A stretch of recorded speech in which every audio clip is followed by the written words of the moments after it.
રાજસ્થાનથી ગુજરાતમાં અંગ્રેજી બનાવટના દારૂની હેરાફેરી કરતા ઈસમોને પકડી પાડતી Himmatnagar local crime branch. Sabarkantha police અધિક્ષકના માર્ગદર્શન હેઠળ અસરકારક કામગીરી કરવા જિલ્લા એલસીબીને સૂચના આપી હતી.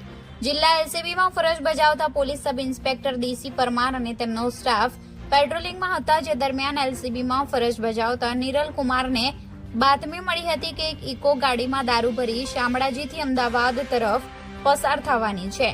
જે હકીકતે તપાસ કરતા સહકારી જીન હાઈવે ઉપર નાકાબંધી કરી ગાડીની તલાશી લેતા અલગ અલગ કંપનીની 204 નંગ દારૂની બોટલ, એક ઇકો ગાડી વગેરે મળી 3 લાખની આજુબાજુનો મુદ્દામાલ રિકવર કરી હિંમતનગર એ ડિવિઝન પોલીસ સ્ટેશનમાં પ્રોહિબિશનનો ગુનો દાખલ કરીને આગળની કાર્યવાહી હાથ ધરવામાં આવી છે.